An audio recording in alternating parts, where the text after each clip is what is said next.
Hi, everyone, and welcome back to another episode of Mindful Marathon Conversations. I'm your host, Dr. Michelle Quirk.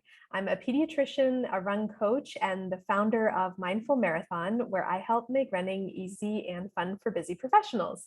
I'm very excited to welcome Dr. Brianne Showman to the YouTube channel. She is a physical therapist, a running coach, and a running technique specialist and barefoot training specialist. Her mission is to create resilient athletes by teaching them to move better and train smarter so they can train and race without pain. And I can definitely get behind that. So welcome to the YouTube channel, Dr. Showman. Thank you. I'm excited to be here. So tell us a little bit about yourself, where you're from and all that good stuff, and then we'll get into it. Yeah, so I grew up in the Midwest. I'm a Midwest girl, but I currently live in Phoenix. I've lived here for 19 years almost now. Oh, wow. Yeah. Yes, almost to the day, actually. I moved here in late July in Oh, wow. 2003. So almost to the day, 19 years. And came down here for physical therapy school because I was sick of cold weather and fell in love with it. And here I am still. And now, were you always a runner? I started running in high school. I played pretty much every sport under the sun growing up, whatever was in season. And then middle school, I played every sport in season. Got into high school, realized I'm not the greatest volleyball player. I'm short. We can only have so many short people on a volleyball team. So playing time would probably be limited. My brother was already running cross country at that point. He's 2 years older than I was. So I decided to see what this cross country thing was about. I love it. Yeah, I was not always a runner, but I wasn't much of an athlete. So I always like to hear, if people kind of were drawn that way from when they were younger, if they got started later. Now, how did you end up as a physical therapist, and have you had running injuries yourself? Yeah, so I was one of the few who decided in high school what they wanted to do and actually stuck with that route. I knew I wanted something in the medical field, but even back in the mid to late 90s, I could already see that doctors were very much in and out of the room for the most part, somewhat impersonal. And I wanted something being more personal with the patients. And I wanted to stay around active individuals. So I decided physical therapy would be an awesome route to go. And it's funny because initially when I got into it, I was like, I want to stay around athletes. And then I got into PT school and got into college. I was like, not too sure about these athlete things. I kind of had this ego going on. So that one by the wayside. Went general orthopedic outpatient for quite a few years in the insurance world, and then pivoted. And now I am working with athletes, but the athletes I want to work with that are super fun to work with, which is majority of runners. Yeah. I guess tell us, so as a coach, I guess personal experience myself. I've had a few running related injuries and then a few non-running related injuries, but that led to, having to take time off of running. And I have seen several physical therapists along the way. They have all been wonderful. One who sticks out, Dan, he and I would laugh about this, but he always will say, runners love to run. But that's pretty much it. Like they don't necessarily love to cross train or strength train or stretch or do any of these other things. And so he is not a runner himself, but he's like, I love taking care of runners, but you guys are very, you just love to run. So I guess with that said, what have you seen along the way as maybe the biggest problem among runners in terms of injury risk? Yeah, the lack of strength training is definitely a big one. Yeah, runners like to run. You were going to say that. They don't like to strength train. No. It's interesting because I grew up and I have dealt with my fair share of running injuries, which we can dive into that too. And because I realized you did ask that and I never answered it. Oh, it's okay. But we'll go back. I grew up, my cross country coach had us lifting twice a week. So I grew up lifting as a runner. And so that's just always been part of what I've known. So then I get out, and same thing in college when I was running is we lifted. And then I started talking to all these runners post college and when Facebook and all these groups started, and I was like, these people aren't lifting. This is weird. And they're getting injured. This is not weird. So that is one big part of it. The other part, especially with recreational runners, is two different issues, kind of one and the same though, is they want to run every single day. You see all these people with these huge run streaks of I haven't stopped running for like 1,000 days in a row or whatever. So running every single day is a huge problem, and running at the same pace every time you run is a huge problem, rather than doing some tempo runs and some speed and some hills, because your body works differently, a little bit differently. The muscles work differently when you're running at those different paces. When you're running the same exact pace every single day, that can create a lot of problems too. Yeah, for sure. I think, the run streak, I've never gone on a run streak myself. I can see why that would get, addictive in its own way to do that. And that seems like it would lead to maybe some overuse problems. It definitely can lead to some injuries. Yeah. Now you specialize in the foot and the ankle. Yes. Why is that your favorite? So actually going back to my running injuries, I had, actually what made me passionate of that was a traumatic injury, which could not be prevented. But in high school and college, I had a stress fracture in my foot. I had stress fractures in my lower leg. So I dealt with a lot of foot and ankle issues. And then PT school, stepped down from a curb wrong while I was on a run, major ankle sprain, wouldn't stabilize with therapy, had to go to surgery, which all went really well. But then the ankle was really stiff afterwards, and it caused a lot of problems for a while. And I eventually realized that, we never did enough to loosen the ankle up. We never did enough to get it fully functional. And that kind of started turning me into really figuring out, that foot and ankle, how do we do things better? Yeah. Along with that, a few years later, when the 5-finger shoes came out or started coming out, I got curious. I was a physical therapist. I had a curious mind. So at that point, it was post-surgery, for a few years, I was in orthotics. So then I got really curious. I was like, what do these things actually do? So I bought a pair, started running in them. And within, I think 6 months, I was no longer wearing my orthotics for anything. If I didn't have my orthotics in, I had knee pain, which that was a problem I had had from growing up. And so really at that point, I started then kind of that whole rabbit hole of research of what this foot and ankle really does that we didn't learn in school, and how if we make it stronger, it can really support our bodies better. Yeah. I guess this is a little bit of a digression, but how do you feel about custom orthotics versus super feet, or should we not be using them? Yeah, everything has a time and a place and a purpose. I like to compare them to, say, the back brace or shoulder slings after surgery. You use them for a period of time to protect the body while it's not strong enough. But then as the body gets stronger, as you go through therapy or you do whatever exercises to get stronger, you wean out of those. Are times that the foot's just so weak. I actually have a 13-year-old I'm working with right now who has a lot of issues.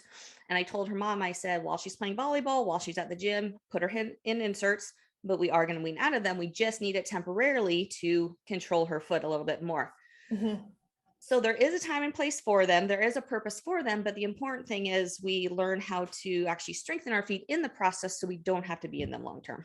Yeah, I like that. I used Super Feet for a short time with an injury that I had, and they were helpful in the moment and to get back into running. And then, I kind of slowly weaned out of them, do it every other run and, only on long runs, and kind of step back down. So in terms of going back to the shoes, what did you call them? With the 5 fingers? Yeah, the 5 fingers. I've never tried them. How does it compare to running with a full sneaker? And, what is the thought process behind it? Yeah, so very different. Biggest difference, is there's no cushioning. There's no support like most people are used to in shoes. So there is an adjustment period. It's not, if you're running 50 miles a week in regular shoes, do not just go out and buy any sort of minimalist shoe and just start to run 50 miles a week. Your body will hate you and you will get injured. There is a process to do it properly. But the two differences are there's no cushion in them and there's no support in them. So what it truly does is it allows your foot to work like it's meant to work. When we have cushion, when we have a stiff shoe, it doesn't let our foot actually fire. It doesn't let it expand. It doesn't let it do its job. Putting us in minimal shoes, or even just being barefoot, doing like running strides in the park in bare feet, it starts getting the feet working better, like they were meant to work, like they were meant to support our body. So it does. One huge thing is it just gets the feet working better.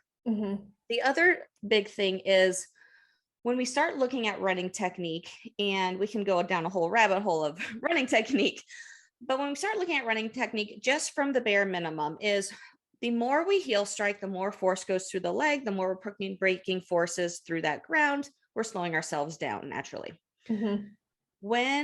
And traditional running shoes naturally force you into a heel strike because of that drop that's in the shoe. If you ever run in, like, chase your kids barefoot sometimes, just go run in the park barefoot. You will notice your foot hits the ground completely different than when it's in shoes, because your body knows, one, it needs to protect itself, but two, without that big, thick thing on your heel, there's no way you're going to heel strike. So just taking yourself into even a zero drop shoe with less cushioning, you're going to start changing your running form a little bit, setting you up to have less forces on your body and decreasing your risk of injury over time. How do you get someone, how do you do it gradually? So you kind of, you decrease the drop gradually, or you just go, slowly go to a more minimalist shoe? Yeah. So there's a couple trains of thought on it. The way I normally suggest is almost like the same 10 to 20% rule that we use for increasing mileage. Do the same with your shoes. Oh, okay. The first week, run 10% of your miles in those new shoes. If that goes well, cool. Next week, increase that by about 10%, or, for a total of 20% or whatever, however you want to increase that, but a small amount. If that goes well, increase again. If you start getting some soreness, some stuff you're not sure about, keep your mileage where it was until you can do that distance without any issue. So that's normally how I will suggest it to someone. Yeah. I found it's been very effective, or very, effective to do it that way. To transition that way. Yeah. What's the most common in terms of like the foot and ankle injuries that you see? Are you mostly seeing sprains, or are you seeing, like stress fractures and overuse type stuff? Yeah. The people I love to work with are more of the chronic injuries that has seen multiple therapists, has not been able to break out of that injury cycle. So the ones who've had injuries for at least 3 months have seen people already and just not getting results. So I tend to see the Achilles issues, plantar fascia, perineal tendonitis, post-tib stuff. So I'm seeing more of the acute issues. Yeah. What advice do you have? So I work with a lot of beginners, and my advice in terms of sneakers is always like to go to the running store and get a proper fitting. What would you recommend to the beginner out there? The running stores aren't a bad place to start. I used to, when I was in PT school, I actually worked at a running store. Okay. I chose my job based on where will I be spending money and where can I get a discount. So the running store sounded like a great idea. For sure. So the running stores aren't bad. The one thing you do have to understand is the people there who are watching you run aren't necessarily trained, other than by the person that trained them, who is also at the store. And most of their information is coming from the shoe companies, which is pronation is bad, lots of cushion is good, and not really totally knowing. So it's not a bad place to start, because they have a wide variety of shoes you can try on to get a good feel. But I think, especially for a beginner, like the most important thing is that shoe needs to be comfortable.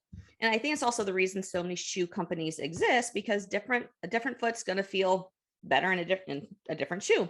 Yeah. So I think the biggest thing, especially for a new runner, is just making sure it's a comfortable shoe, that you're not going to get blisters, that you're not going to like rub raw any areas, and just that it's a comfortable shoe for you.